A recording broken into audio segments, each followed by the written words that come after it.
I posed a question to you earlier this evening before the film started about how the film would make you feel, right? How those moments, perhaps where the duck is killed, for example, or perhaps other moments where animals were killed in the film or were being injured. Possibly it was the statistics that got you emotionally. So I'm wondering, how did you feel emotionally experiencing this film? What came up for you? I've just finished watching Cowspiracy, the fantastic movie that's my first time having seen it. I'd seen some of the ads for its coming along, and I'm really glad I came today. I can't believe that the information that I'm aware of walking out of this film isn't information that I should have been aware of a long time ago. There's some tremendous gap of knowledge that the general population should be made aware of this fantastically important data concerning food and food production. So I'm delighted to have seen it, and it's really a game changer for me. You can't say anything less. It's a game changer. Wow. And what did you said that your view of vegans kind of changed after watching this film? Yeah, I always sort of had the feeling that folks that were vegan had some kind of unusual approach to dieting that I didn't understand, and I couldn't qualify the different standard of taste that I perceived, the enthusiasm for food that I perceived might be gone if I were to eat vegan, but now I can understand fully that there is an incredible gain to be made by allowing yourself the privilege of becoming vegan. And wow, I wish I'd known more a long time ago.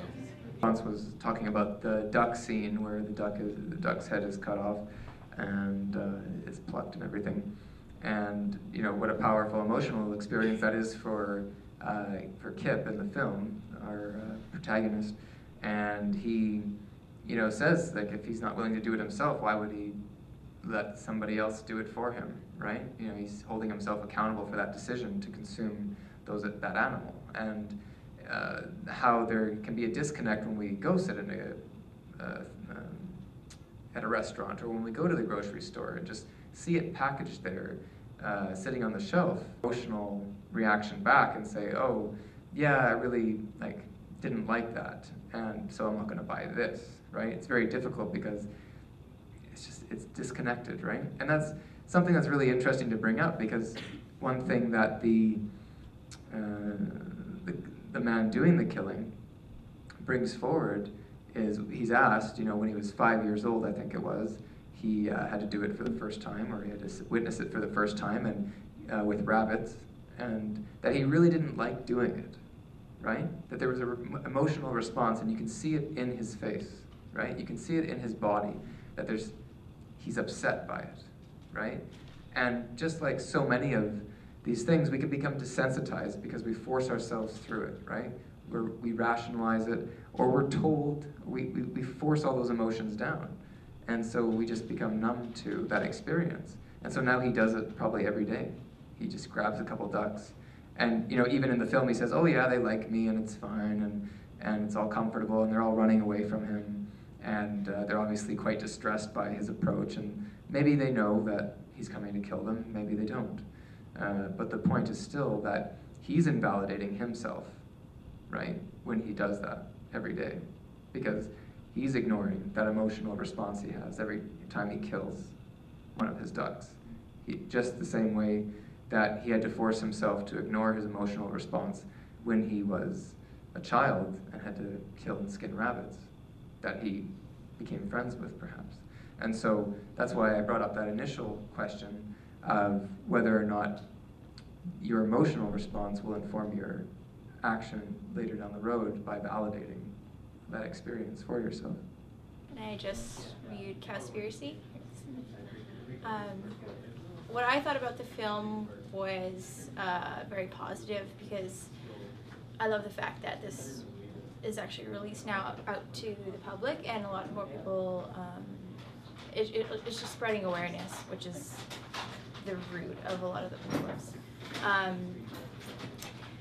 Yeah, it's for me, because I do take their route.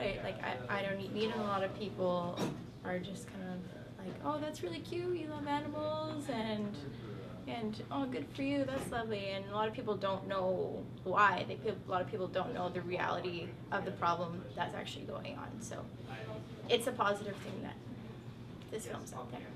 And you said the thing earlier that you learned some about these issues in your environmental studies. Could you just talk about that for a minute? Yeah, the class is called Environment and Food.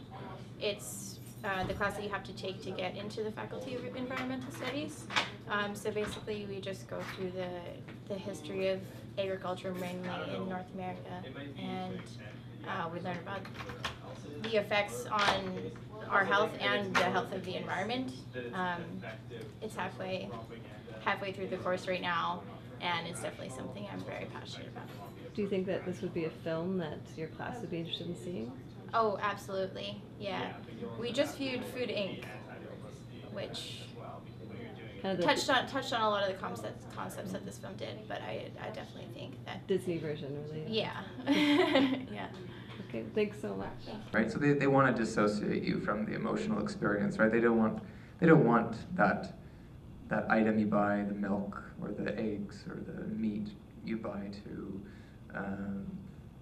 bring forward those thoughts of the farm or the slaughterhouse or any of those things. They want it to be a happy farm, right? They want it to be that kind of a picture. As you mentioned, that you used to live on a chicken farm and you'd slaughter chickens and such, or your dad did, and he'd say a prayer, right? And that there'd be this numbing, right? This disconnect, this way of distancing ourselves from the action, right? Or rationalizing it, right? Saying, well, I'm doing this in the name of, so and so. That's right. You're giving it to a higher power, right? You're off-putting it, and we have that happening right here at UVic, where they experiment on animals, for example, and much of experimenting on animals, at least some of the more recent research I've read on it, shows that they're encouraging students to think of the animals used in research as sacrifices, right? Sacrificing them in the name of science, sacrificing them for the greater good of humanity, right? So they're making a contribution, not that they have a choice, right? We're still doing the same action in the same way. We're just coming up with a different way of framing it for ourselves so that we can feel good about that, right? And so that's something we have to look at, because a lot of people have emotional responses in those fields of science or other fields, and of course these institutions and lobby groups and bodies they don't want to change, right? It's embedded in their culture to experiment on animals. It's embedded in our culture to eat animals, right? So people are going to defend that however they can, and that's normal, right? And I'm not going to say that it's morally wrong. I'm not going to say that I'm not going to try to take a moral high ground on that. But the whole point of this film, and other films like it, of course, are that we look at what is presented in terms of, is this truthful? If it is truthful, what's our true emotional response to it? Are we going to maintain that and hold on to that and hold ourselves accountable for our emotional response, or are we going to ignore it, right?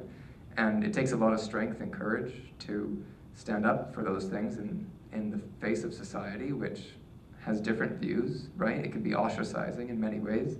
Becoming vegan can be an ostracizing event for people, and that's why it can be very emotional.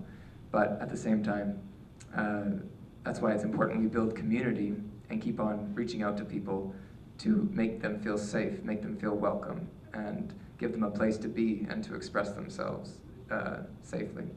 So unfortunately, I got to wrap up for questions, but I really thank everybody for coming out tonight and for your responses and taking the time. I know it's late. Have a good night, and yeah. please continue to check out The Critical Cat. Thank you.